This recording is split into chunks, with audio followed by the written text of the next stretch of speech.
တေဆုံးသွားတဲ့ကျွန်တော်အဖေကိုဝိညာဉ်ပုံမှာဆင်းဆင်းရဲရဲမနေရအောင်လို့ကျွန်တော်ဟာနေတိုင်းဒေါ်လာ1 trillion တန်ဝိညာဉ်39ပတ်စံတွေကိုမိရှုပေးနေခဲ့တာပါဒါပေမဲ့တနေ့မှာတော့အဖေဟာသူ့ခေါင်းတလားထဲကနေရုတ်တရက်ခုန်ထွက်လာကကျွန်တော်ဘောက်ကိုရိုက်လိုက်ပြီးတော့မင်းဟာအလားတဖြုံတီးနေတဲ့တုံးကောင်ပဲအဲ့ဒီ19ပတ်စံတွေကိုရှောက်ရှုံမနေနဲ့တော့မင်းကြောင့်ဝိညာဉ်ပုံမှာကုန်စည်နှုန်းတွေအကြီးအကျယ်တက်ကုန်ပြီးကွာလို့ပြောပါတော့တယ်လွန်ခဲ့တဲ့နှစ်အနည်းငယ်အတွင်းမှာလူတွေဟာဂိုင်းတီးတီးကနေတန်မိုးကြီးဝိညာဉ်19ပတ်စံတွေကိုဝိညာဉ်ပုံကိုအလွန်အကျွံမိရှုပေးဖို့နေခဲ့ကြလို့ငွေကြေးဖောင်းပွားမှုတွေအကြီးအကျယ်ဖြစ်ပွားခဲ့ပါတယ်ဝိညာဉ်ပုံရဲ့ငွေကြေးတန်ဖိုးဟာဆူဆူရွရွကျဆင်းသွားခဲ့ပြီးအဲ့ဒါကနေတဆင့်ဝိညာဉ်လောကရဲ့တတိယကမ္ဘာစစ်ကြီးကိုတောင်ဖြစ်ပွားစေခဲ့ပါတယ်အခုချိန်မှာကျွန်တော်အဖေအတွက်အလိုအဆုံးကတော့လက်နက်တွေဖြစ်ပြီးဒါမှသာသူနဲ့တူနောက်လိုက်တွေကနေမြေတွေကိုတိမ့်ပိုက်ပြီးစစ်ပရင်တွေဖြစ်လာနိုင်မှာပါအစတုန်းကတော့ဝိညာဉ်ပုံမှာစစ်ပွဲတွေဖြစ်နေတယ်ဆိုတာကြားရလို့ကျွန်တော်လန့်သွားခဲ့ပါသေးတယ်ဒါနဲ့ကျွန်တော်ကလည်းလူလောကမှာအတော်လေးဆင်းရဲမွဲတေနေတာမို့လို့ဖေ့စီမှာယာတုတစ်ခုခုများရမလားလို့မေးကြည့်မိတယ်အကယ်၍ကျွန်တော်ကသာအစင်းမြင့်လက်နက်တွေကိုလုံလောက်ပို့ပေးနိုင်မယ်ဆိုရင်သူကဝိညာဉ်ပုံကအဆက်အသွယ်တွေနဲ့တဆင့်ကျွန်တော်စီကိုရွှေတွင်းငွေတွင်းတွေပြန်ပို့ပေးနိုင်မယ်လို့ဆိုပါတယ်ဒီသတင်းကိုကြားပြီးချင်းမှာပဲကျွန်တော်ဟာမိသားစုပိုင်အတူပအသုံးဆောင်ဆိုင်ကိုပြေးသွားပြီးစက်ကူတနက်တွေနဲ့စက်ကူအမြောက်တွေကိုစတင်ပြုလုပ်ပါတော့တယ်ကျွန်တော်မိသားစုကဒီလုပ်ငန်းကိုလုပ်ကင်လာတာ40တိုင်ခဲ့ပြီဖြစ်လို့စက်ကူအသုံးဆောင်ပစ္စည်းတွေလုပ်ရမှာကျွန်တော်ဟာအတော်လေးကိုကျွမ်းကျင်ပါတယ်ဒါပေမဲ့ပြဿနာတစ်ခုရှိတာကစက်ကူပစ္စည်းတိုင်းဟာဝိညာဉ်ပုံကိုအမှန်တကယ်မရောက်နိုင်ပါဘူးဝိညာဉ်ပုံကိုလက်နက်တွေပို့နိုင်ဖို့အတွက်ဆိုရင်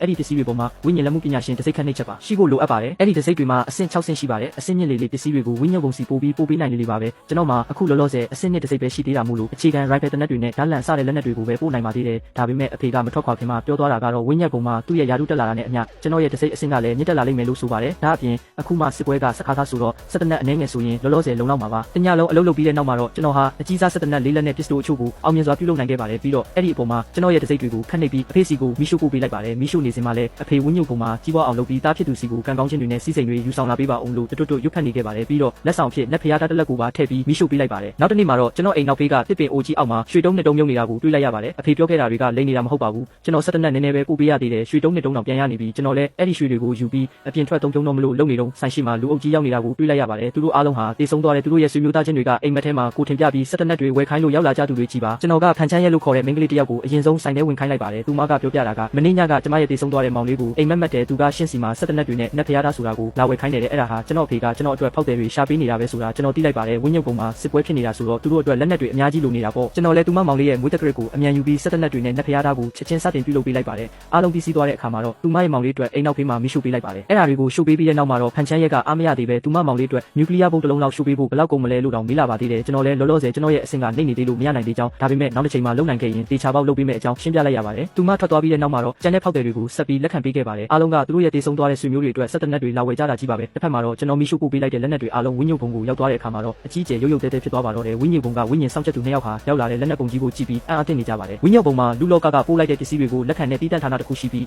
အဲ့ဒီစောင့်ချက်သူနှစ်ယောက်ကပစ္စည်းဖြန့်ဝေတဲ့အလုပ်ကိုလုပ်ကင်ကြတာပါအကြီးကျယ်စောင့်ချက်သူကဒါတွေက UA မျိုးအတွက်ပဲတစ်စက္ကန့်တောင်နောက်ကျလို့မဖြစ်ဘူးအခုချက်ချင်းသွားပို့လိုက်ကြဆန်းလို့အမိန့်ပေးလိုက်ပါတယ်စောင့်ချက်သူနှစ်ယောက်ဟာလက်နက်တွေကိုတစ်တအကြီးကြီးတွေနဲ့ထည့်ပြီးချက်ချင်းတည်ဆောင်သွားကြပါတယ်အဲ့ဒီလက်နက်တွေပေါ်မှာနာမည်တွေနဲ့မွေးတက်ကရစ်တွေတစ်စိမ့်ရိုက်နှိပ်ထားတာမို့လို့တက်ဆိုင်သူကိုယ်တိုင်ကလွဲလို့ကျန်တဲ့သူတွေသုံးလို့မရပါဘူးအခုချိန်မှာတော့ကျွန်တော်အဖေဟာ UA မျိုးရဲ့မျိုးစားကြီးဖြစ်နေခဲ့ပါပြီသူဟာကျွန်တော်ပို့လိုက်တဲ့လက်နက်တွေကိုကြည့်ပြီးပြုံးပျော်နေပါတယ်အဲ့ဒီအချိန်မှာပဲသူ့ရဲ့လူတစ်ယောက်ကသတင်းလာပို့ပါတယ်မျိုးစားကြီးကျန်နောက်ထပ်လက်နက်တွေထပ်ရောက်လာပြန်ပါပြီ